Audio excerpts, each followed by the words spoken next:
तो नमस्कार फ्रेंड्स और स्टूडेंट्स, आप सबका स्वागत है। तो आज इंग्लिश ग्रामर का चैप्टर नंबर 2 हम करेंगे। तो हम चैप्टर नंबर 1 कर चुके हैं, लैंग्वेज एंड ग्रामर रिलेशनशिप। आज का चैप्टर जो होगा, आज का चैप्टर है कि the speech and the sentence. The speech and the sentence. देखो, तो इससे पहले हमें क्या देखना है कि स्पीच क्या है। What is speech? What is speech? Speech है क्या? तो मनुष्य जब से पैदा हुआ है तो वो मनुष्य अपने आप को व्यक्त करने के लिए, अपने आप की जो मन की भावनाओं को एक्सप्रेस करने के लिए कुछ ना कुछ उसने तरीके अपनाए। पहले उसने अपनी बातों को इशारे के साथ रखा, इसके बाद उसने अपनी बातों को चिन्हों के साथ रखा, और इसके बाद वो उन्हीं बातों को थोड़ा कुछ शब्दों में व्यक्त करने लगा। और यही जो व्यक्त करने की उसकी जो शैली हुई, तो उसके लिए बोलकर या फिर लिखकर अपने आप को जो व्यक्त करने की शैली बाद में विकसित हुई, इसी को हम स्पीच कहते हैं। ठीक है, तो सीधी सी बात है कि धीरे धीरे मनुष्य ने बोलना लिखना सीखने के बाद, तो आप इसका एक बना सकते हो कि मनुष्य के लिखकर या बोलने की शैली को हम स्पीच कह सकते हैं। हम स्पीच कहते हैं। अब एक और बात होती है कि चिन्हों की जो भाषा मनुष्य ने अपनाई थी, उसको एक चीज कहा जाता है हीरोग्लिफ। तो हाइरोग्लिफ एक किन्हें कहा जाता है? चिन्हों की भाषा। ठीक है, ये चिन्हों के द्वारा चीजें, तो चिन्हों की भाषा ही लिख दो। तो हाइरोग्लिफ क्या कहलाता है? चिन्हों की भाषा को कहते हैं। ये था हमारा स्पीच। जो चीज हम बोल रहे हैं वही सब क्या है? स्पीच है। कथन, हिंदी में तो क्या बोलते हैं? कथन या कहना, कोई बात। अब बात करते हैं कि what is sentence. What is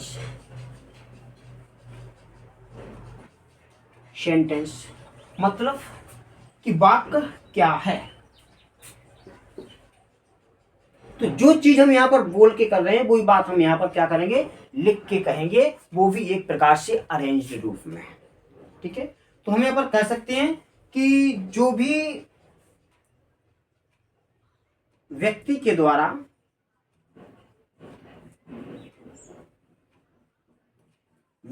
द्वारा व्यक्त किए गए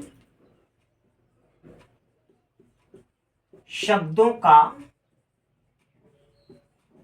व्यवस्थित रूप, जिसे हम आसानी से समझ सकें,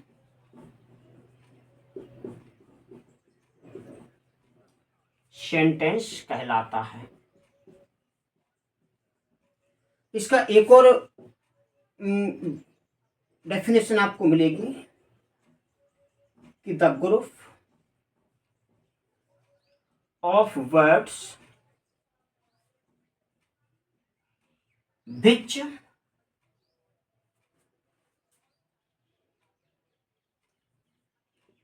express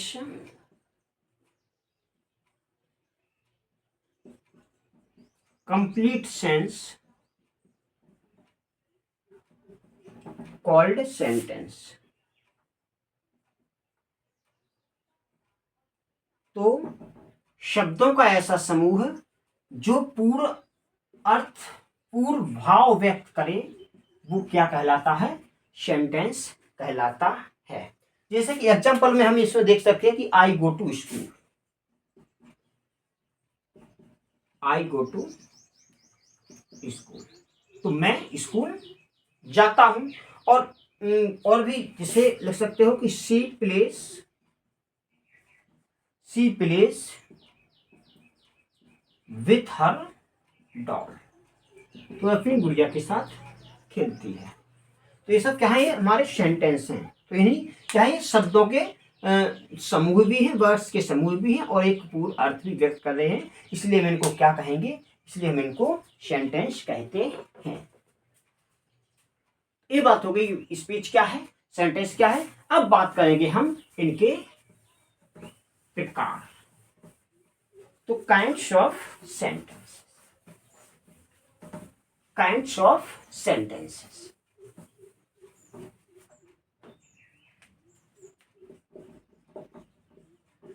काइंड्स ऑफ सेंटेंस, तो हम अपने आप को 5 प्रकार से व्यक्त कर सकते हैं कंटेंट के आधार पर। ठीक है, कंटेंट के आधार पर, कंटेंट्स के आधार पर सेंटेंस 5 प्रकार के होते हैं। कितने प्रकार के होते हैं, 5 प्रकार के होते हैं।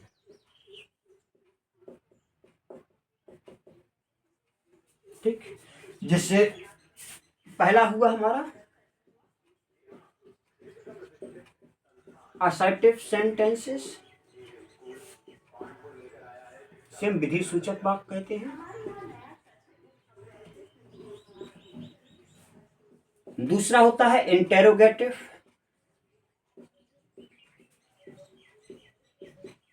सेंटेंसेस, इसको हम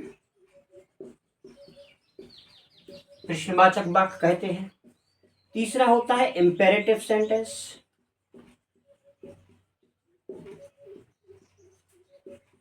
जिसको हम भावसूचक या आज्ञावाची आदेशात्मक वाक्य भी कहते हैं। अगला होता है एक्सक्लेमेटरी, तो इसको हम विस्मयाधि बोधक वाक्य कहते हैं।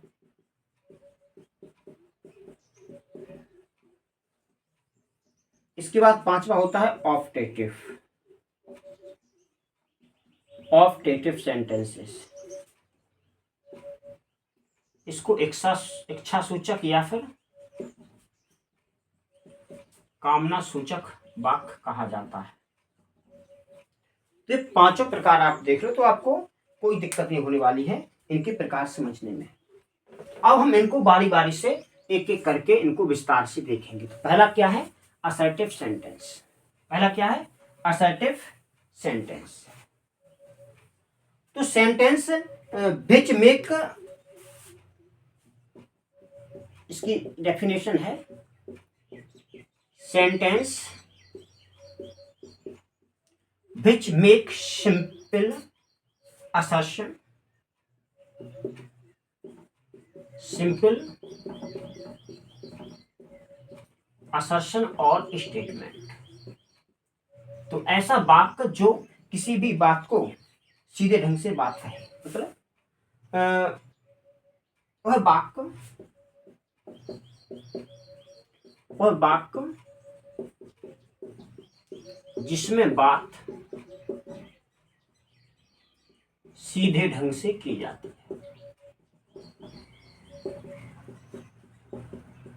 क्या कहलाता है, असर्टिव सेंटेंसेस कहलाता है। जैसे कि he is playing, he is playing in the ground, in the ground। ठीक है, तो वह इसका क्या है कि वह खेल के मैदान में खेल रहा है, मतलब वह खेल के मैदान में खेल रहा है, सीधा वह मैदान में खेल रहा है। तो अगला है जैसे he takes his breakfast early, his breakfast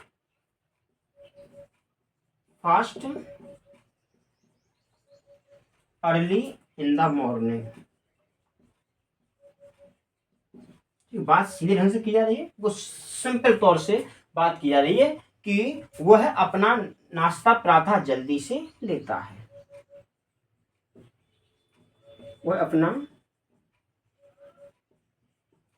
नाश्ता प्रातः जल्दी से लेता है। तो आप यहाँ पर देख सकते हो कि असर्टिव सेंटेंस है तो sentence which makes simple assertions और स्टेटमेंट्स, वह वाक्य जिसमें बात सीधे ढंग से कही जाती है वो हमारा क्या कहलाता है, असर्टिव सेंटेंसेस कहलाता है। अब बात करते हैं हम असर्टिव सेंटेंसेस के अंतर्गत ही, तो जो नीचे जो वाक्य हमने जो लिखे हैं वो वाक्य क्या कहलाते हैं। तो इस प्रकार के सेंटेंसेस को हम क्या कहेंगे, असर्टिव या डिक्लेरेटिव सेंटेंसेस कहते हैं। ऐसे वाक्यों को हम असर्टिव या डिक्लेरेटिव सेंटेंसेस कहते हैं। तो असर्टिव या डिक्लेरेटिव सेंटेंसेस में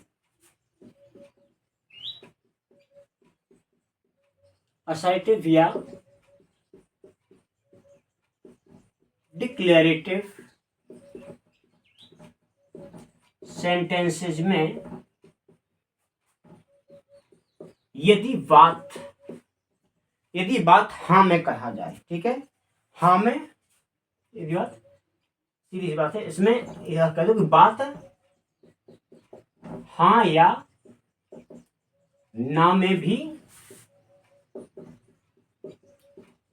हो सकती है, और जहां पर नो या ना में बात हो उसे हम कहेंगे नेगेटिव सेंटेंस। इसी का असर्टिव का ही उपभाग है, ठीक है, नेगेटिव सेंटेंस। और यदि यस मतलब या हाँ में बात अगर की जाए तो उसे हम कहते हैं पॉजिटिव या अफर्मेटिव सेंटेंस या अफर्मेटिव सेंटेंस, ठीक है। तो ना में अगर बात है तो नेगेटिव सेंटेंस, हाँ में बात है तो पॉजिटिव सेंटेंस कहते हैं हम इसको। जैसे he gets up early in the morning, he gets up early in the morning, कि वह प्रातः काल जल्दी उठ जाता है। तो कैसा हो गया ये आपका अफर्मेटिव हो जाएगा, ठीक है, क्या है आपका अफर्मेटिव हो जाएगा, क्योंकि इसमें बात उसके सीधे मतलब उसको हाँ में इस पॉजिटिव तरीके से की गई है। और जैसे दूसरी है कि we should not laugh at the poor, तो ये क्या है, ये नेगेटिव वाला है, क्योंकि इसमें कहा गया है कि हमें गरीबों पर नहीं हंसना चाहिए। नेगेटिव में बात की गई है तो हम इसको हम क्या कहेंगे, नेगेटिव सेंटेंसेज कहेंगे। जैसे और भी आप लिख सकते हो कि she will not make a noise in the class, ये भी आपका क्या है, नेगेटिव है, कि वह कक्षा में शोर नहीं मचाएगी, वह कक्षा में शोर नहीं मचाएगी। तो और भी हो मतलब और झूठ नहीं बोलेगा, he will not tell a lie, तो ये भी क्या है, नेगेटिव हो जाएगा, ठीक है। तो आप देख सकते हो कि हमने 3 नेगेटिव भी कर लिए और 3 हमने मतलब अफर्मेटिव भी कर लिए। बाकी के 2 और जो पहले हमने लिखे थे यहाँ पर, तो वो भी हमारे एक प्रकार से अफर्मेटिव सेंटेंस के ही उदाहरण हैं। अब हम बात करेंगे इंटेरोगेटिव सेंटेंसेस की।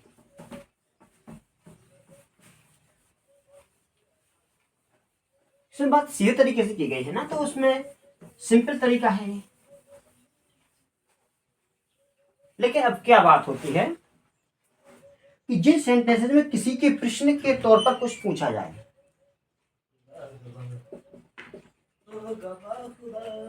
इंटेरोगेटिव सेंटेंसेस, तो जिन वाक्यों में प्रश्न पूछा जाए वो हमारे क्या कहलाएंगे? इंटेरोगेटिव सेंटेंसेज कहलाते हैं।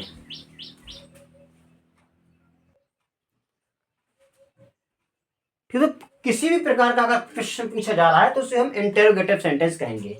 जैसे इसमें वाक्य आप देख सकते हो कि do you go to school, क्या तुम स्कूल जाते हो? तो क्या क्वेश्चन ही पूछा गया ना। इसमें एक और बेनिफिट होता है कि इसमें लास्ट में आपको क्वेश्चन मार्क मिलेगा। क्वेश्चन मार्क से आप इस चीजों को समझ सकते हैं।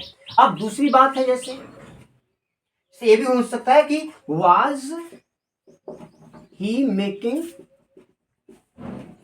A noise in the class, तो क्या वह कक्षा में शोर मचा रहा था? यहां पर अभी क्या है?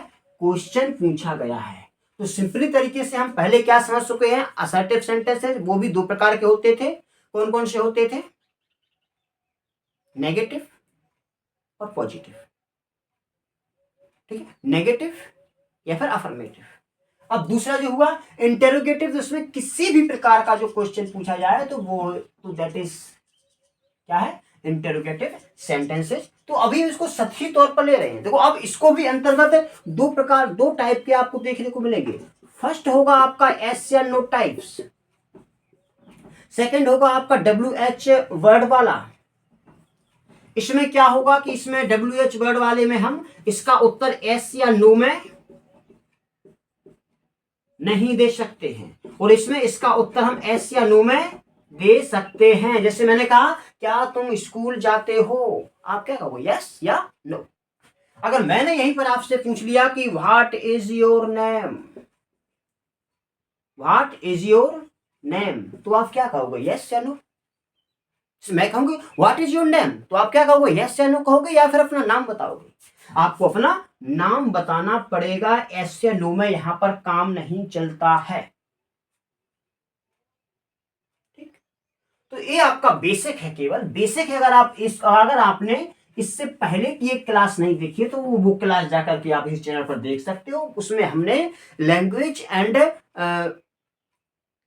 ग्रामर रिलेशनशिप समझाया है। अब इसके बाद पहला चैप्टर शुरू है हमारा the speech and the sentences. तो स्पीच मतलब होता है कथन, सेंटेंस मतलब होता है वाक्य। तो पहले व्यक्ति के पास, पहले मनुष्य बोलना जानना नहीं जानता था, वाक्य लिखना नहीं जानता था, बाद में उसने उसी चीज को व्यक्त करना सीखा, उसी को हम सेंटेंस कहते हैं। सेंटेंस में मतलब हम 5 प्रकार से बातों को व्यक्त कर सकते हैं। पहला हमने असर्टिव सीख लिया, दूसरा हमने इंटरोगेटिव सीख लिया। अब बात आती है थर्ड की, जिसे हम कहते हैं इंपेरेटिव सेंटेंस। क्या कहेंगे? Imperative sentence. तो इंपेरेटिव सेंटेंस को तो कई प्रकार से हिंदी में जाना जाता है। कई लोग इसको भाववाचक कहते हैं, कई लोग इसको आदेशात्मक कहते हैं, कई लोग इसको प्रार्थना सूचक वाक्य कहते हैं। तो हम क्या कहेंगे तो वो बात हमारे ऊपर डिपेंड करती है। तो हमारे हिसाब से आप इसको केवल क्या कहो? इंपेरेटिव सेंटेंसेस करो, और आप इंग्लिश पढ़ रहे हो तो। ठीक, क्योंकि फिर हिंदी में अगर बात करो तो हिंदी एक बड़ा ग्रामर वाला सब्जेक्ट बन जाता है। जैसे हिंदी में कई चीजें एक्स्ट्रा में है जो अंग्रेजी में नहीं है। तो हिंदी में इसमें भाव में आदेशात्मक भी आ जाएंगे, हिंदी में भाववाचक भी आ जाएंगे, हिंदी में प्रार्थना सूचक भी आ जाएंगे। What that is English. अब बात करेंगे हम इसमें। तो जिन सेंटेंसेस में हम किसी से रिक्वेस्ट करते हैं, मतलब जिन सेंटेंसेस में हम किसी से रिक्वेस्ट करते हैं, किसी को ऑर्डर मतलब आज्ञा देते हैं, या फिर कोई सुझाव या फिर शिक्षा देते हैं। तो सुझाव क्या होता है? एडवाइस भी होता है, सजेशन भी होता है, और शिक्षा मतलब वही एडवाइस। आप समझ लो कि शिक्षा वही एडवाइस वाली चीज हो जाएगी। तो ऐसे सेंटेंसेस को क्या कहा जाता है? इंपेरेटिव सेंटेंस कहा जाता है। इंपेरेटिव सेंटेंस कहा जाता है। देखो जरा इस तरफ देखो, बोर्ड की तरफ देखो ध्यान से। तो इसमें तो क्या है चीजें, तो मैंने क्या बात की है, रिक्वेस्ट, ऑर्डर, एडवाइस और सजेस्टेड। देखो देखो, जो भी दीवार से टिक के बैठे हैं, दीवार छोड़ दो, थोड़ा यहाँ पर ध्यान दो, ये आपका काम आने वाला है जब आगे हम डायरेक्ट, इनडायरेक्ट और एक्टिव पैसिव पढ़ेंगे। नींद आ रही है तो मुंह धो लो। चलो आगे देखें फिर। इसमें कुछ वाक्य आ जाते हैं, जैसे रिक्वेस्ट की बात अगर हम कहें तो kindly give me your notebook, kindly give me your notebook, कृपया मुझे अपनी नोटबुक दे दो। मतलब क्या है, रिक्वेस्ट कर रहे हैं ना हम, तो ये भी हमारा क्या है, इंपेरेटिव है। यहाँ पर रिक्वेस्ट की जा रही है। इसका एक और फॉर्मूला होता है पहचानने का कि सर इसमें काइंडली, प्लीज जैसे वर्ड लगे होते हैं। अगर काइंडली, प्लीज जैसे वर्ड नहीं अगर मिलते हैं तो ये डायरेक्टली वर्ब से स्टार्ट होता है, ना कि सब्जेक्ट से। Want to be my lord साहब, ठीक है। तो इसमें क्या है कि इसमें काइंडली या प्लीज अगर लगा है तो समझ लो कि ये यहाँ पर रिक्वेस्ट की जा रही है। अगर काइंडली या प्लीज नहीं लगा है, अगर इसमें वाक्य आ जाए आपका वर्क हार्ड, वर्क हार्ड, कठिन परिश्रम करो, तो इसमें क्या है भैया, ये शिक्षा दी जा रही है, मतलब एडवाइस दी जा रही है। और यहां पर तो देखो आपको ना सब्जेक्ट मिला है पहले, ना काइंडली मिला है, ना प्लीज मिला है, इसलिए डायरेक्टली अगर वर्ब से स्टार्ट वाक्य हो रहा है तो दैट इज इंपेरेटिव सेंटेंस। ठीक, अब बात करते हैं एक और बात की। अब बात जैसे एक और है, प्लीज आ सकता है, तो प्लीज हेल्प में, कृपया मेरी मदद करो, ये भी क्या है आपका रिक्वेस्ट व्यक्त कर रहा है। और भी है जैसे always speak the truth, always speak the truth, सदा सच बोलो, ये क्या है, एडवाइस है। ये क्या है, एडवाइस है। जैसे अगर मैं लिखा कि post this letter, post this letter, order है। मैंने कहा स्टूडेंट्स से कहा सिट डाउन, सिट डाउन, नीचे बैठ जाओ, ऑर्डर है। मैंने कहा शट द डोर, दरवाजा बंद कर दो, ऑर्डर है। ठीक, ये सभी चीजें आ जाती हैं। और भी होता है लेट अस प्ले फुटबॉल, ठीक है, लेट अस प्ले फुटबॉल, मतलब चलो फुटबॉल खेलने चलें। सजेशन है, प्रपोजल है, दैट इज इंपेरेटिव सेंटेंस। तो request, order, advice, suggestion, suggestion, ये हमारा इंपेरेटिव सेंटेंस कहलाता है। अब इसी के आगे एक और आता है एक्सक्लेमेटरी सेंटेंस, एक्सक्लेमेटरी सेंटेंस। तो एक्सक्लेमेटरी सेंटेंस को हिंदी में क्या कहा जाता है, विस्मयादि बोधक चिन्ह, मतलब विस्मयादि बोधक वाक्य कहा जाता है एक्सक्लेमेटरी सेंटेंस। ठीक, अब जैसे इसमें एक बात देखो कि जो भी जब कोई भाव हमारे अंदर एकाएक प्रकट हो जाते हैं जिनका हमने पहले से सोचा नहीं होता है, तो वो हमारे कहलाते हैं एक्सक्लेमेशन वर्ड। और जिन वाक्यों में एक्सक्लेमेशन वर्ड का प्रयोग होता है वो हमारे होते हैं एक्सक्लेमेटरी सेंटेंस। जैसे मान के लो एक चीज है, आप लोग जैसे आप लोग दो तीन लोग दोस्त एक लाइन में बैठे हुए हो, टीचर पढ़ा रहे हैं, जैसे मैं ही आपको पढ़ा रहा हूं, और जो आगे वाला बच्चा है वो बड़े ध्यान से चीजें पढ़ रहा है, लेकिन जो पीछे वाला है, पीछे वाला उससे कुछ बात कहना चाह रहा है, लेकिन सर के मारे वो सर को के सामने वो बात बोल नहीं पा रहा है, बात नहीं कर पा रहा है।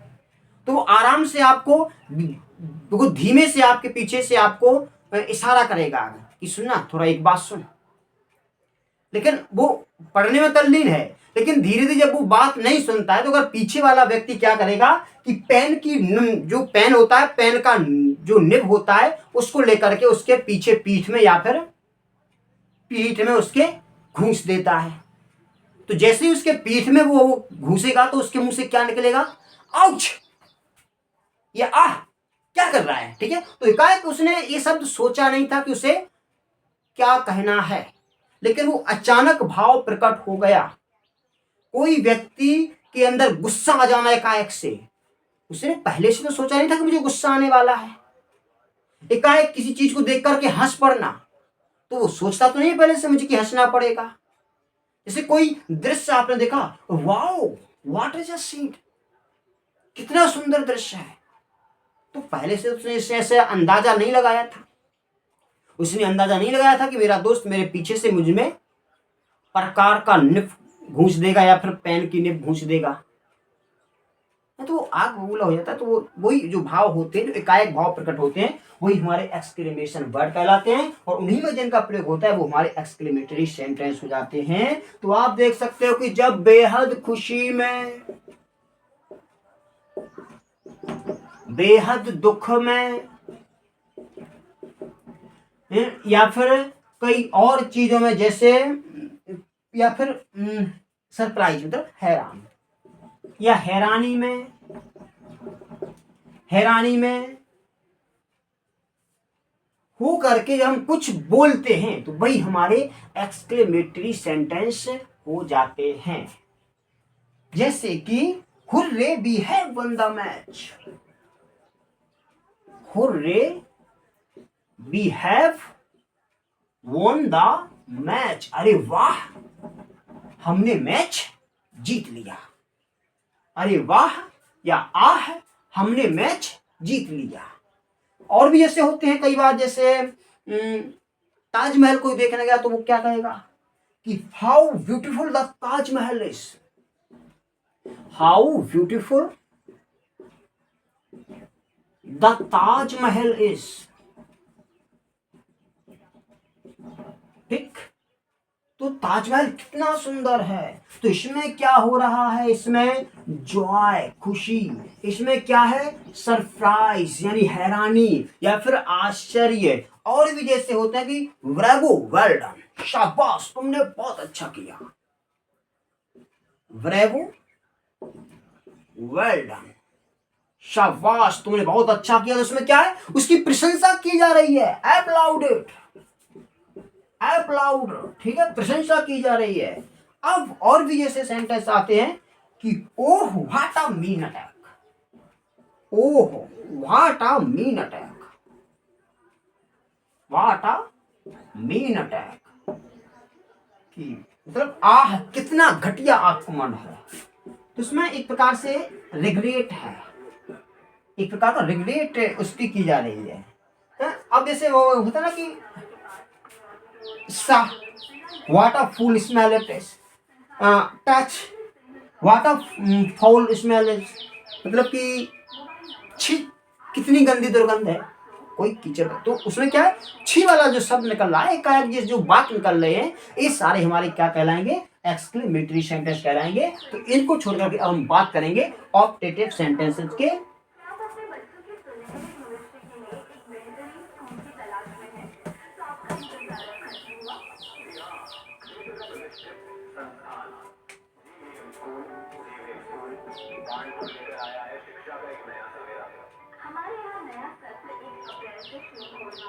तो क्या है ऑप्टेटिव सेंटेंस,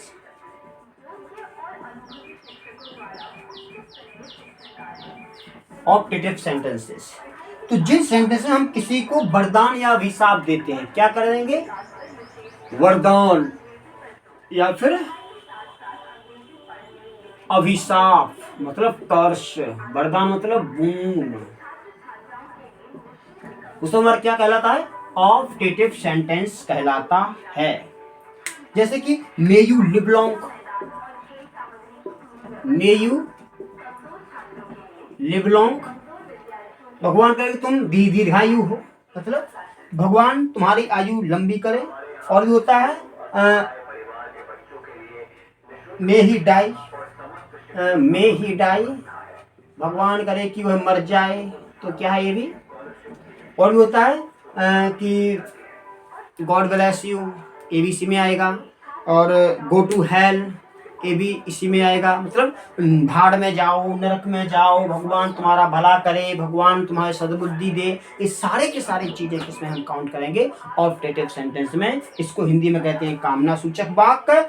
अब कुछ नोटिस चीजें कर लो कि जो आपका असर्टिव सेंटेंस होता है उसमें हम लगाते हैं क्या, फुल स्टॉप। जो इंटेरोगेटिव सेंटेंस होता है उसमें हम लगाते हैं लास्ट में क्वेश्चन मार्क। और जो एक्सक्लेमेटरी होता है सेंटेंस, जो इंपेरेटिव होता है, उसमें भी हम क्या लगाएंगे, फुल स्टॉप लगाएंगे, उसमें भी फुल स्टॉप लगाएंगे। और एक्सक्लेमेटरी या फिर ऑब्जेक्टिव जो सेंटेंस होगा उसमें हम क्या लगाएंगे, एक्सक्लेमेटरी सेंटेंस, मतलब एक्सक्लेमेशन मार्क लगाएंगे। तो आज की क्लास में सिर्फ इतना ही, मिलते हैं नेक्स्ट चैप्टर में। जब तक के लिए धन्यवाद।